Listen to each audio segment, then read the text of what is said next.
Good morning, good morning, good morning. So, you know what's funny? Do you ever have those moments in life where, like, you're having a private conversation with somebody and and that same person is then in your next conversation? So, say for instance, I don't know, you're having a fight with your partner, right? Like both of you own a company and you're having this big blowout and you are just so mad at them and you're yelling and you're cursing at them, but you have to give a meeting and that individual is going to be a part of the meeting. So then you go from the office to say that room, the meeting where the meeting is, and you're like, and then you walk into the room, you're like, hello everyone, how's everyone going? Now that didn't just happen, and that didn't just happen, but it was kind of close to it. So I was with RHINO Wealth, and I was really going on a tangent a bit, um, and in that tangent, it just ended with Andy. You could see him posting there. Oh, he's posting to only hosts and panelists. It says, good morning. And yes, you being 4 minutes late is better than me being 34 minutes late. So at the 34-minute mark, which is me 4 minutes over RHINO Wealth and me 4 minutes late for this call, Andy again, it was Andy. He jumped in. And I go, Andy, you're 34 minutes late. And I go, before you say anything, maybe you're actually telling me I'm 4 minutes late to the next call. So it's just one of those moments where it's like, okay, now you got to go into this call and be like, hi, everyone. How's everything? I think I'm giving myself I'm getting dizzy. Hey, Brian. Okay. Hope you had the most amazing Thanksgiving. I had a very good one, and I can promise you that I see room for improvement. But I'm legally not even allowed to even say why, because I don't even think I can give you the reason why. So we're not going to talk about it. But anyway, so I'm actually really tired. I was brushing my teeth this morning and I was almost falling asleep. And the reason being, I have been working this weekend from 1 a.m. In fact, Friday, I think I went to sleep at 7 and I woke up at 11:47 p.m. and started working, which is it's weird. Like I've never done that before, where you go to sleep and you wake up and it's still the evening of the night you went to sleep and you started working on the next day. Now that's not like something to celebrate about. My neighbor, this girl, she's fantastic. In fact, I made her dinner last night because I've noticed that she's been working these shifts. She works the night shift and she saves lives. She works in the ER. So I made extra food and put it outside by her door. And she was not more, you could not imagine a more grateful person. Thank you, thank you, thank you. But I had simply said to her, no, thank you. I see what you're doing. The point being, waking up at 11 o'clock and working is not something to write home about. And that's not what I'm doing. The point being, it's just been a lot of hours because, hey, Frida, because what we really wanted to do was to get that launch out for today. And it's something we have been working on. And I cited it. In fact, I think I even just came up with the idea of LE earlier this month. And it wasn't called LE. But I like the name LE, Learn and Earn, right? So we bought learnearngame.com. LE stands for Learn and Earn, the Learn and Earn game. And it allows us to really play with the stock market and be by regulations, right? So I think it was Brian, maybe someone that introduced to me, well, Ant, you have to know the gambling law, which I do. Well, I didn't at the moment. I did because the person said to me, and I think it was Brian.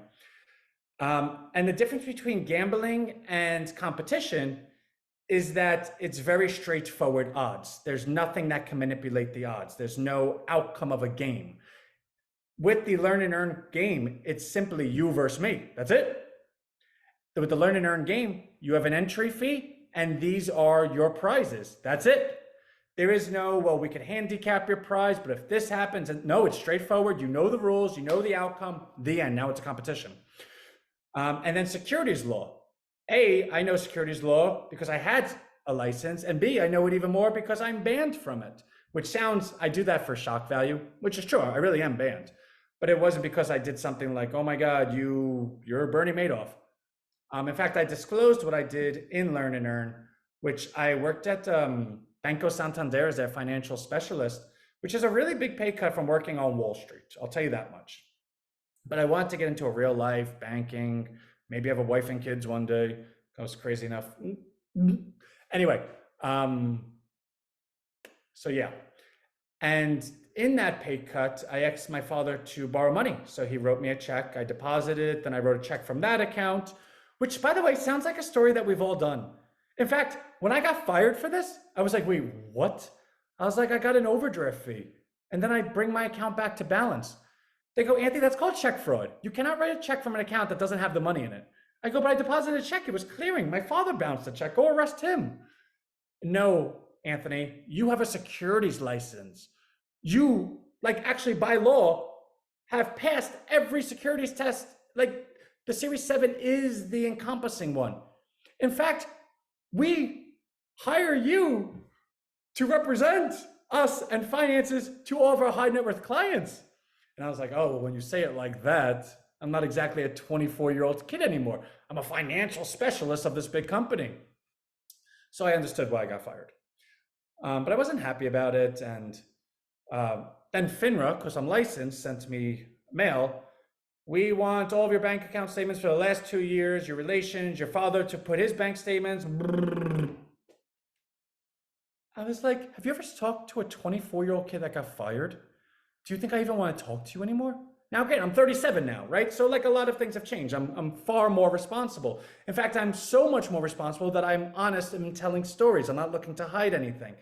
I called them and I was like, let me ask you something. If I don't respond to this, do I go to jail? Like, is there something bad that's going to happen? What happens? They go, well, if you don't respond to it, we're going to ban you from the security industry your entire life. I go, so the industry I just got fired from that I'm never going to go back to anyway, you're just going to ban me from it, and that's it. Yes. Yeah, fine. Go ahead. Ban me. See you later. Ha, sucker. Well, then you become 37 one day and you own a company one day, and people look up your name one day and they look on Google and it says, Anthony Arkelishod, banned from the securities industry. And you're like, so it's one of those things where you reflect on, I wish my father might have been a little bit better, gave me better advice. And one day when I have a kid, I'm going to be the best dad ever, which, but that's another story for another day. So anyway, so that is why, so I put the FINRA disclosures on it, but the point being, I then took the extra steps to make sure that we're not infringing on securities law because I have the opposite of a license. I have like the you can never have a license thing. So you can't exactly plead ignorance. Well, I didn't know what I was doing wrong. Yeah, you do. In fact, you scored a 91 on the test. You're actually, by all accounts, really smart. In fact, you scored a 91 and a 90, which is in the 99th percentile that anyone gets over 2 90s. And you were banned, which means not only are you so smart that you know the law, you broke the law. So sorry, we're not going to allow you to plead ignorance, which I think makes sense. Like, no, I'm not allowed to plead ignorance in securities law. Now, of course, if I'm ever tried, I'm not going to say that out loud. I might actually even edit that out of this. But between you and I, because I could see all the people in here, I can honestly say I'm the last person that should ever be allowed to plead ignorance on securities law. That being said, I went through it and made sure that we structured this to not infringe on right, Frank? To not infringe on it. In fact, to even get into LE, you have to check off terms of service. You cannot check off terms of service unless you read terms of service, which everything in terms of service covers us on the gambling side and the security side. So once those things are taken out, it becomes so much fun. Because now it allows me to actually create a game. Now, here's the thing. I didn't realize how great of an idea this was, because the stock market, if you want to participate in the stock market, you're competing against the globe. Everyone's in the stock market. Okay? And because you're competing against the globe, there's a very small chance you're going to win because you're competing against everyone. And if you do win, there's a small chance that you're going to win by a lot because you're competing against everyone. Which means if you're interested in stock markets ever, you understand that you're investing and competing against the globe and you often don't make a big return, yet you still do it because presumably you're smart enough to feel confident that you will be good at it, or the opposite, which is you're a dum-dum and you just want to lose all your money. Which conversely, both of those people are good candidates for LE. But I say that out loud as a funny sentence. Unfortunately, it's a sentence that also makes business sense, which is why I'm going to say the next sentence. If anyone ever lost money in LE and I reasonably believed that they did not understand, anyone here that knows me knows I would refund it immediately. Now, that's not an invitation for you to lose money and ask for a refund, but it is me addressing that sentence because RHINO, it's just not RHINO to ever be like, oh, we took advantage of that guy. It would just never happen. Does LE replace RHINO Wealth? So I'm actually going to keep talking, but I will read that at the end. The short answer is yes, because I guess I should just read the whole thing, right? Does LE replace RHINO Wealth? Can we be part of RHINO Wealth without being part of it? Oh, okay. So they work in tandem. So LE, there's a free version. So there's two platforms. There's the Amaris program and the Christian program. The Amaris program is play to learn, in which case it's totally free. You get everything for free. You actually even participate in the contest all for free. And if you win, we actually reward you. You get $5, which you then can use to be in the Christian platform, which is play to earn. When you're in the Christian platform, it's three levels: 100, 1,000, and 10,000. So I guess you'd have to win 20 times for that $5. But the point is, it's a free $5. And all right, well, I won 15 bucks. Now I could use 85, put it together. I could get into 100. LE is still going to have these calls, but they're going to be better because now it's a much bigger platform. We're still going to have the emails, but they're going to be better because it's a much bigger platform. We're going to have weekend notes, but they're going to be better because it's a much bigger platform. The point of all of this is those that are in RHINO Wealth, you're going to have a much upgraded service for free. LE is not only for people that are participating in actually the entry fee.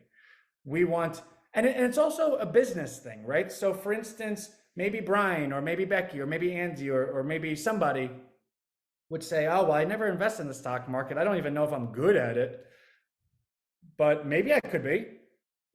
LE's free. I'll learn, I'll study, and I get to trade stocks with a virtual account for free. Okay, cool. Now I'm trading the same virtual account, which means at the end of the month, my account's going to be worth something, hopefully higher than 100,000, or otherwise I'm going to lose a lot of money, but hopefully it's higher than 100,000. Now your account is going to be worth something too. If your account is subsequently worth more than my account, well, then you could reasonably say to yourself a couple of things. A, this wasn't that hard. I beat Anthony. B, well, maybe I got lucky, right? Let me see if I could do it a couple of times. Or C, I've actually done this a couple of times now. I think I'm prepared because if I was in for $100, I'd have a $300 payday right now.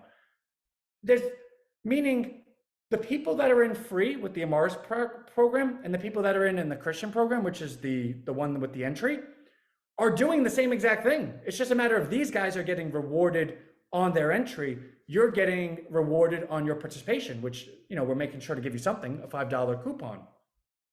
So to answer the question for Becky, which actually the reason I answered that so long, A, I love Becky, B, I'm always going to answer long, but C, it is something in the marketing that I want to make clear.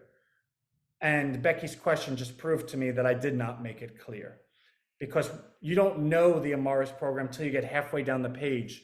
So I have to, today was the 1.0, but it's a really good 1.0, meaning by the end of the week, we're going to start running ads to that. Like it's going to be quite great. I really, really believe that. But anyway, getting back to the point of solving securities law and gambling law, it allows us to create a platform that welcomes everyone in from all walks of life. In fact, you could almost make it a college substitute for a finance class because we're going to spend our time actually teaching the economics and the market atmosphere.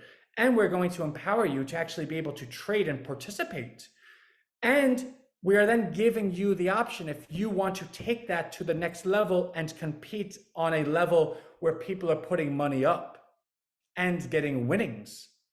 And or you can use your own money to open up your own account and actually trade your own portfolio. The point being, there's a very clear line, at least in the value proposition of LE, that we're looking to take someone, could be anyone, and bring them from where they are to where they're successfully making money. Now, whether this person has to go through the biggest learning curve they've ever had, that's fine. We're going to provide it. Or this person is such a professional, they just want to go ahead and compete against me. Fine, they're able to do it. But if you agree that money is important, and if you agree that having the ability to make money from home is important, and if you agree that economics is important, well, then I think if you put them all together, you very quickly can get to at least an evolution of LE that solves that. So what you've seen in front of you is my attempt to solve that, but I do know I'm going to have to evolve it, apply, adjust. I still would like to do the city thing. I really, really would. It might just be a little bit delayed, but I plan to. It's just a matter of timing, because this is a different program. This is a different proposition. This is something you can do ad spend with. And once the ad spend is there, now you have recurring revenue. Once that happens, now you can really fund a bank account that you can do anything with.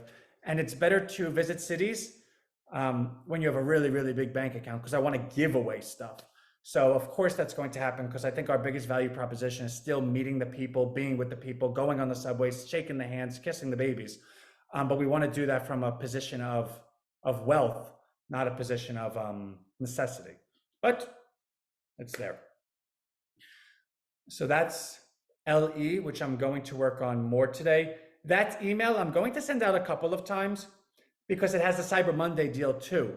The Cyber Monday deal, if you've clicked it or have gotten that far, is RHINO bucks at $1.75 delivered to you on Valentine's Day. Now, the last deal we did, I don't even know when it was, but we did a good one. Actually, yesterday, I think we were $100 away from an all-time high in market cap. Yeah. So, Maurice, I don't know if you are saying that as a matter of fact or you're quoting me. Actually, you're not quoting me because you don't know that. Huh. So anyone that joins LE, the confirmation email, the welcome email, says, by the way, we're making this Cyber Week. And we renew the offer in the email, whether it's sent anytime between now and Friday. I gotta tell you, more times than not, whenever Maurice says something, I'm always like, great minds think alike. And if you could ever say, well, out of everyone I talk to, I seem to agree with that person the most. For those that don't know Maurice, it's kind of high praise. So that's a really, really good thing. But yeah, so actually maybe we'll just do it all week. But so RHINO bucks today, I believe, is 266. The market cap is 137,600, I think. The all-time high is 137,700. So if nobody sells, which everyone could sell, I never want to say I don't care because it sounds rude and it is disingenuous. If everyone sold, I wouldn't be happy, right? But the correct sentence is, I'm not perturbed by a selling behavior that's within the bandwidth of what it's always been. Meaning, I don't care who sells. I do care how much selling. So the sentence, and you could tell I don't care, is meant individually. It's meant directly to Maurice. It's meant directly to Becky. It's meant, well, actually not them, because they're like, if anyone sells, we don't want it to be them. Anyway, it's okay. I'm getting myself into trouble. The point is, it's. I used to bartend for like a year, and when someone would give a bad tip, there was always your barmate that's like, "Can you believe that person? Look at the tip they gave." And I would say to them, "I don't care what one person gives. Were you here just for their tip? No, I care what everyone gives. Therefore, I'm just going to be me, and I believe the averages will work themselves out. Like we'll have a good night." Same thing. I don't care if you sell because you're one person. I do care if everyone sells. So the point being, if nobody sells, which is a big if, I have no idea, this time tomorrow, we will be at a new all-time high. And unless people continue selling, which, by the way, once you sell, you have no more to sell. So the individuals that do sell no longer can sell because they have no more to sell. That sounds like a Dr. Seuss book to begin with. Meaning we're always going to wear those people out. So once they, fall by the wayside, which is a saying, I want them to be healthy and not break their legs, but once they get out of the way, we will go through those all-time highs. So I'm not celebrating yet, but it is quite conceivable that this time tomorrow we will be at a new all-time high, which allows me to say the sentence that of all the things that RHINO has allowed, there actually is one sentence that's my North Star. And I might have said this before, and when I say it, some people might have a light bulb and say, wow, that sounds great. But it actually is my number one grade. RHINO bucks at a new all-time high means anyone and everyone that has ever purchased RHINO since going public is profitable. And that's a big sentence. When you can run a business and know that any and everyone that's ever participated or ever is invested in you is profitable, I'm not going to really spend a lot of time on that sentence because I feel like that's a bit of a cheap shot. Anyone can spend a lot of time. I'm not into self-aggrandizing, but I do want to give it a little bit of respect, and I'll give it 10 seconds. It's literally the most important thing. Outside of family, it's the number one most important thing in my life. So that's what I'll always continue for. And maybe one day we actually have a whole bunch of coin and I could actually, I own, so my net worth is 50 million RHINO. Now you might say, well, Ant, RHINO's 266, you got a lot of money there.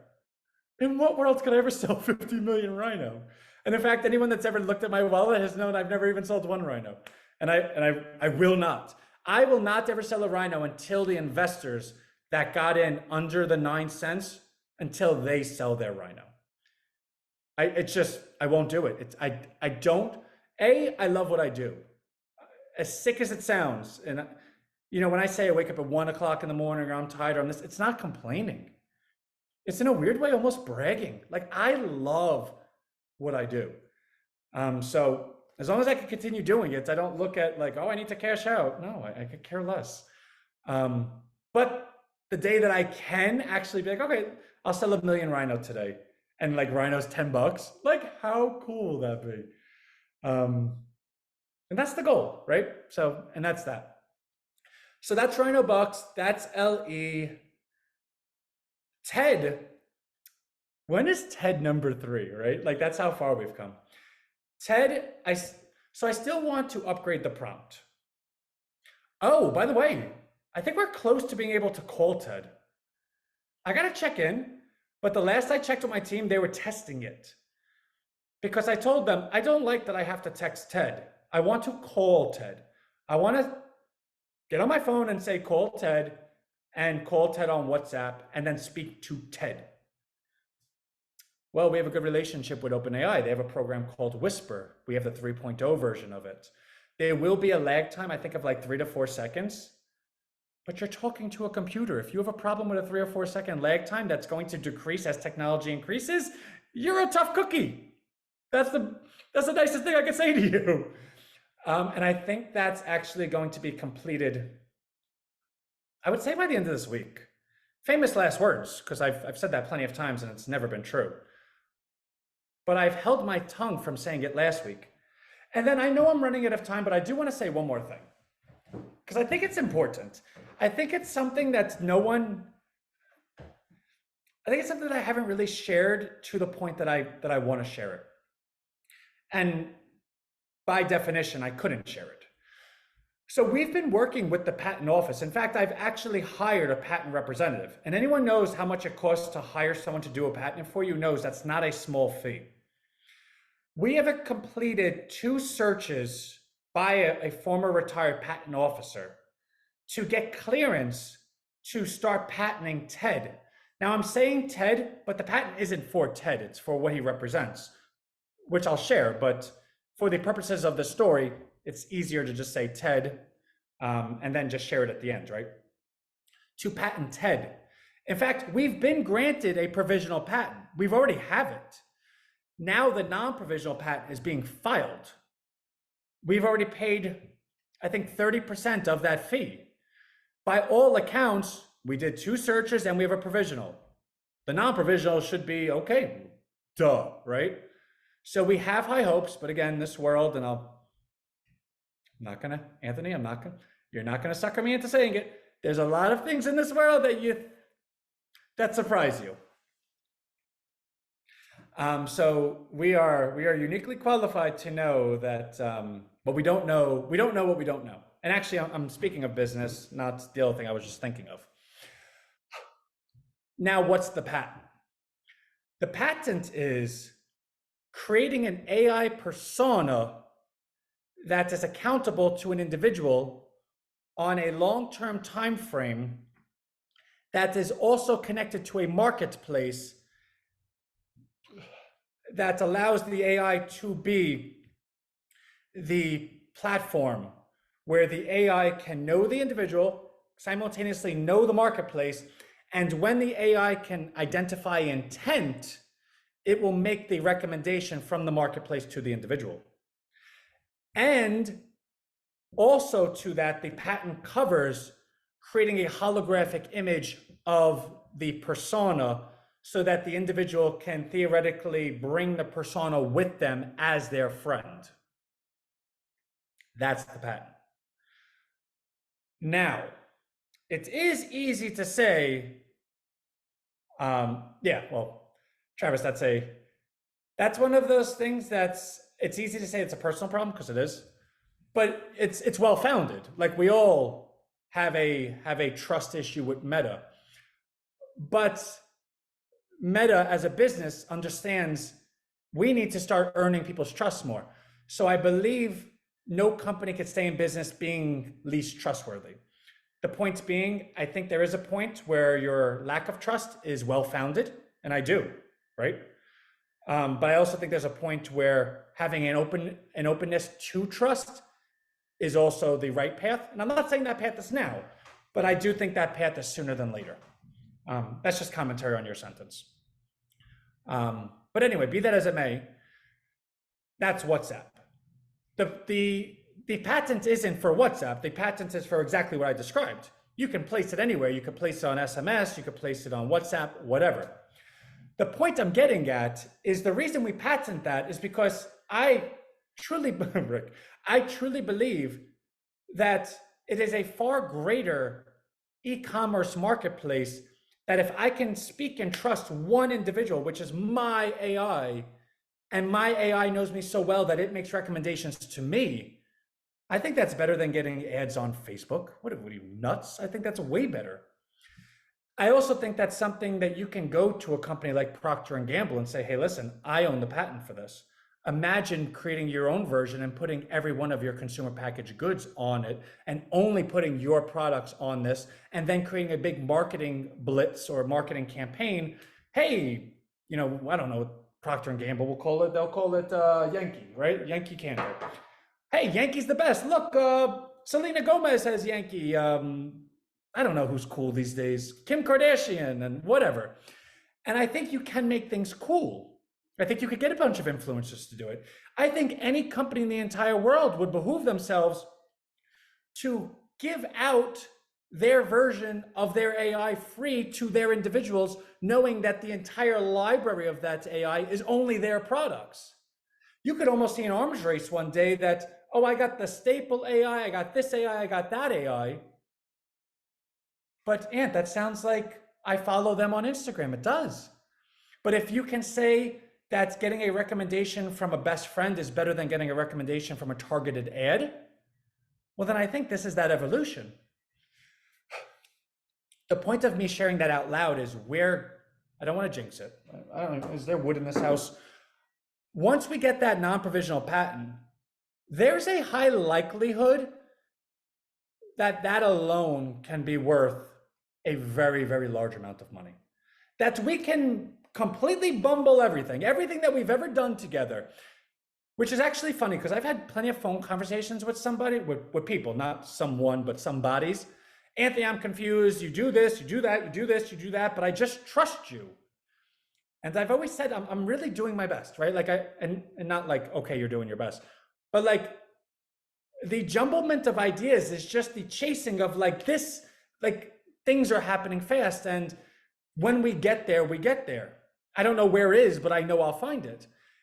And it's one of those sentences that, fast forward in life, say you get this patent and you sell it for like $100 billion, right? Like what, 10 billion, whatever the case may be.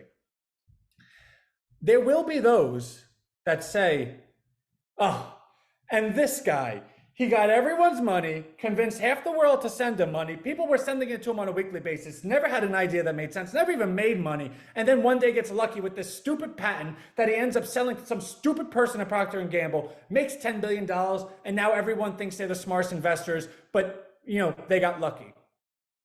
I can tell you something, the most offensive sentence in my life, and trust me, I've heard a lot.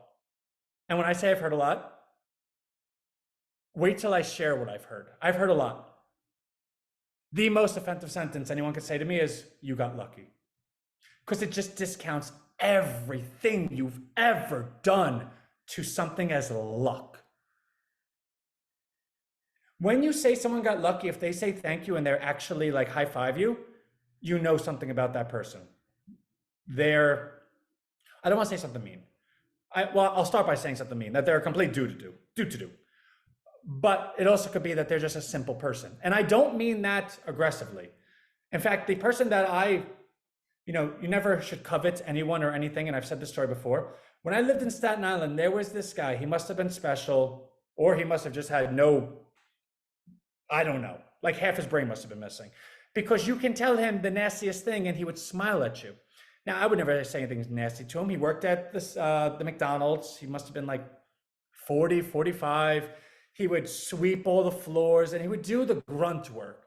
And kids would poke fun at him, throw chicken nuggets on the floor. And this guy was and I don't want to use a bad word because I don't think it was a bad word. I think he might have been special, which honestly, if you don't know the world is bad, are you missing something? It's almost that like special people might actually be the most privileged. They don't know anything's bad. They think everything's great. I don't care if you're making fun of me. If I don't know you're making fun of me, then what do I care, right?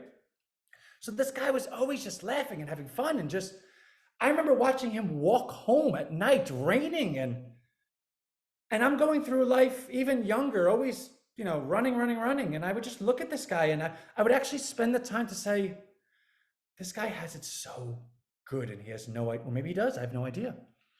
So the point is, when I say you might just be simple, I don't mean it derogatory. But it is true that if you accept the sentence that you're lucky as a good thing, you're a complete do-to-do, or you're simple. One of them's good, one of them's not. I unfortunately am not either. I don't think I'm a do-to-do, and I'm by far not simple. Which means if you tell me I'm lucky, I want to take a chair and place it on the ground and sit on it very comfortably. That's what I want to do. So I think I'll leave it there. I haven't spent 39 minutes on RHINO in God knows how long, which is really super cool. I kind of really want to take some time this week. I don't know if I will be able to, but now that the launch is out, it requires my time to adjust it, which isn't an all-day thing. In fact, by definition, you have to actually let time go by so that you can see things to adjust. I want to do some ad spend. I really want to reach out to our community and say, listen, I want to get our people into affiliate offers because I think this can be that. But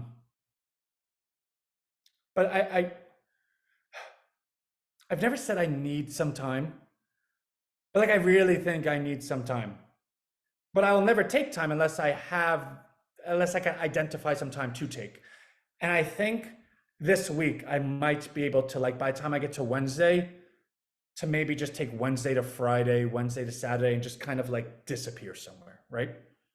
Nice. Eve, I didn't even know Eve was here. So, by the way, I love Eve. I love everyone, but I love Eve. And that might be because I think I flirt with her. I don't know. Like, I don't really get to talk to anyone, so but when she calls, it's always a video call, and she is like the most pleasant person in every sense of the way, including video call. But I'm looking at our participant list, and it's a long list, but it's in alphabetical order. So I know Becky's here, I know Brian's here, I know Brian's here, but I don't get down to E because there's a lot of letters. Wow, I just got so happy. Eve is here, cool. I mean, Eve is here. Hi, Eve, nice to see you. So yeah, that's that. No, Eve, I really think one day that like we need to let you do the call, and everyone will be like, oh, I see it, I see it. But now I'm just Anthony Staup. There's a professionality I have to have. So, okay, so that's that. Yeah, so, oh, I haven't checked any of my emails, by the way. I don't know any email that I've gotten since Friday, which is always fun, not fun, and not funny, haha.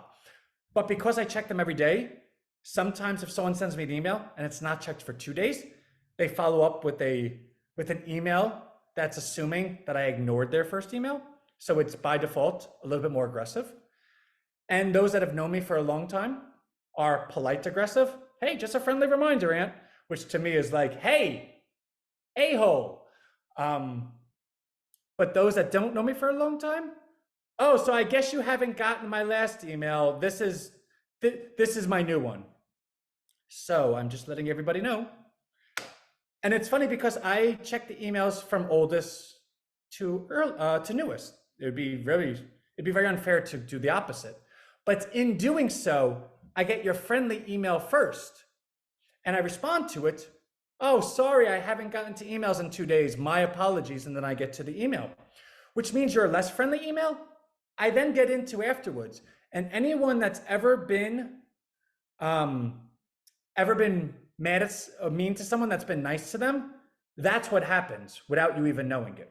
Because by the time I get to your second email, when you're really nasty, I write, oh my God, I'm so sorry. I just got to your first email. Please look at it. My apologies again. This has only happened a few times, but sometimes people send a third email.